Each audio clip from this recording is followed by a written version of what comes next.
I did not clean up before this. Whoops. I had a huge shopping spree today. Ignore me pretending I'm a minimalist.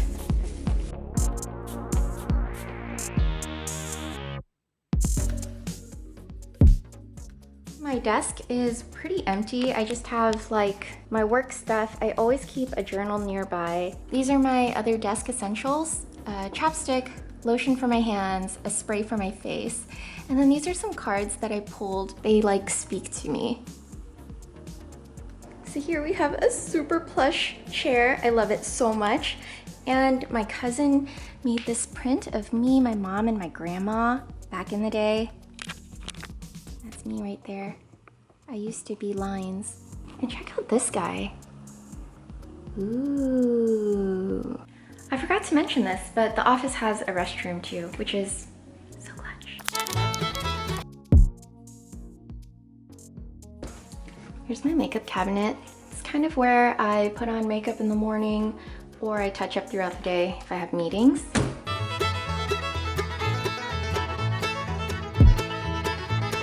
This is neat, a shoe rack from IKEA. The best.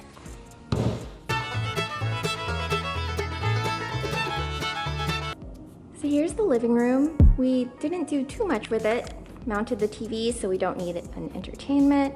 I really saved a lot of money by using outdoor rocks to decorate this corner. The fig is loving life in San Diego, and this plant is super beautiful.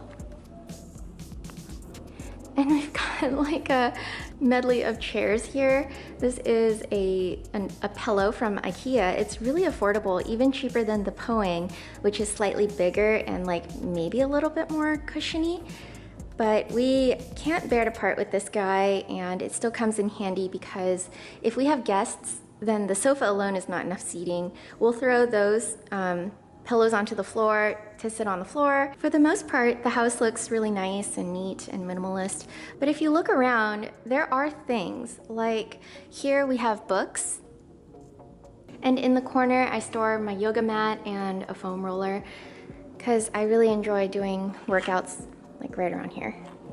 So the book Hell Yeah or No is one of the staples that we keep on our coffee table because it's really meaningful to us. This notion of hell yeah or no means that when approached with an opportunity or the prospect of buying something, you want to ask yourself, is this a hell yeah? Am I like 110% into this? Am I gonna love it? Does it bring me joy? Is it of great utility to my life? And unless it's a hell yeah, then I'm sorry, it's a no. This philosophy of minimalism and approaching things with the hell yeah or no attitude is what helps us keep our house so clean and empty and like minimal. The same goes for our schedules and calendars. Most invites that James and I get, we just say no to by default. And don't get me wrong, we do the things that we absolutely love, but we don't do things anymore that are just like,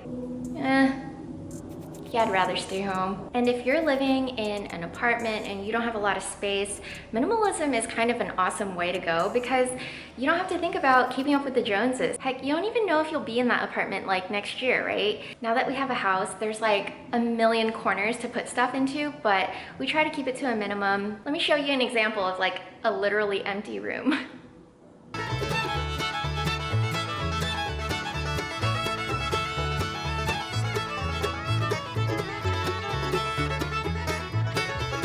Here we have the dining room, and clearly we don't have a dining table, but that's because we have this bad boy. This is the kitchen island, and it's a great surface to eat upon. We've added 3 stools here, and if you recall, we have a 4th one down there in case we have guests over and we need extra seating. James and I have also hosted with so many people that we just like stand around the island to eat, and that works out too. So even if you identify as a minimalist, it doesn't mean that you can't be sentimental or that you can't take in immense joy in certain little things. Here's an example. On our kitchen counters, we have a little basket, and I think it's so cute, but more importantly, what's inside the basket What's inside the basket is this little journal. This is a notebook that James bought for me in Italy. It's made with like real leather or something. But these days we are committed to writing our gratitudes in this journal every Thursday night. So over dinner, James and I will be writing what we're grateful for in that day, like just really microscopically taking time out to acknowledge all of the privileges we have and our beautiful lives together. For example, my YouTube channel has over 600 subscribers now, and I just cannot believe it. And I'm so grateful to all of you for watching, subscribing, liking. I mean, it's just so silly to me because when I first started my YouTube channel, I was 110% certain that I would not get so much as 10 subscribers, let alone 100, let alone 500. I was just super duper sure that all the channel would do for me is shame and ridicule me, and I would just live out the rest of my days as an exile on the streets. But far from it. YouTube has given me more confidence, more creativity, an outlet, tons of challenges, and it has changed my life. So I just want to take a moment and say thank you. Okay, moving on. I really love the kitchen aesthetic here. It's the one space in the house that's somewhat customizable and different between the neighbors. And for our house, we have this black top island with this brown cabinetry. Other people might have like grays and whites, but this was our favorite aesthetic. And to me, it's just very Japan-y, you know, Scandinavian Zen. I'm all about it. We keep a Bose in this corner and we play music from it, and it kind of echoes throughout the whole house. It's pretty great. That's a laundry room. Now let's go.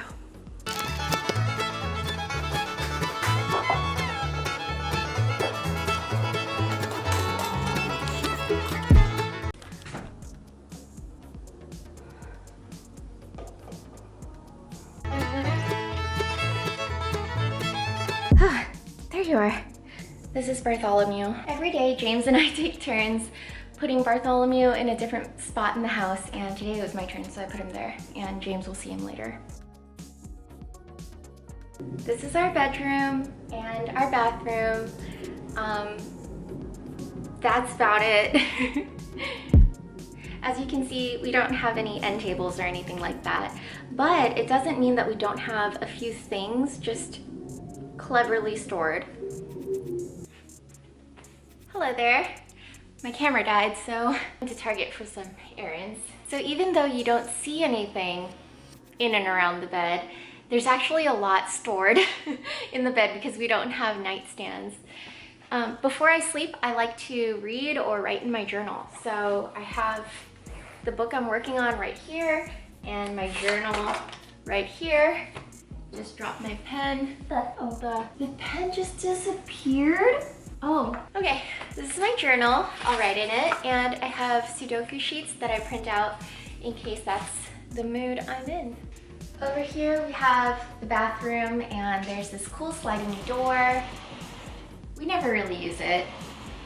I mean the door, not the bathroom. We use the bathroom all the time. I mean bathroom use amount, like a regular. It's normal. And here's our sliding door. Here's something fun. This is where I take a shower every morning.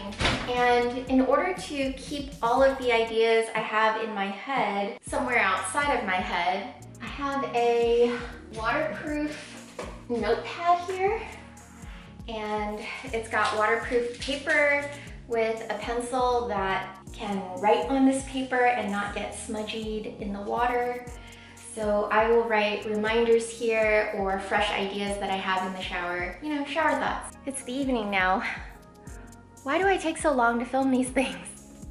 The only other thing in the bedroom besides the bed is this. This 12-pound dumbbell is something that both James and I used for various exercises, and every night we lay down here and do a simple ab and stretching routine together.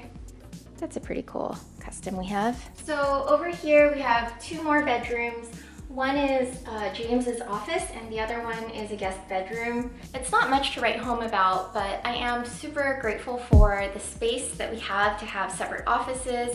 If you've been watching me for a while now, you'll know that James and I have been living in one-bedroom apartments for over a year, and so we were Zooming right next to each other. We were working out of our bedroom, out of the living room, out of the kitchen, and now we have a room for everything. All right, so before we go, I want to share a few recapping thoughts about minimalism. Do not think that minimalism is about an aesthetic, neutral color tones, or a long laundry list of things you need to buy in order to be a minimalist versus things you absolutely can't buy if you're a minimalist. That's just hoo-ha, and always remember that minimalism is like literally a fake word made up by a couple of people. But if it's useful to you as it is to me, then I think it's a worthy pursuit to critique our consumerist culture and how often people can defer their sense of security or approval in physical things when in fact it can be internally sourced. Look, I know what it's like to be so poor that you literally cannot declutter. You have to hold on to your things because you don't have the money to replace them in case you do need them. I've been there. And at that time, I was not only scarce in money, I was scarce in energy. I was scarce in time. That's why I feel that the closer and closer I get to my ideal of minimalism, the closer I get to consuming just what I need and not anymore, the closer I am to my freedom. And that is such a privilege, that I have the freedom to choose what I do and do not want to own. I believe that minimalism, anti-consumerism, protecting the earth, protecting your coin, I believe it all to be an extremely worthy use of your time. So I really hope you enjoyed the video, and now I'm gonna feed the little gremlin in the hallway closet and call it a day. I hope you liked the video and subscribe to the channel for more minimalist tips and general tips on how to water the odds for a better life. I feel like I'm not getting hit by the light. Oh, that smells so good.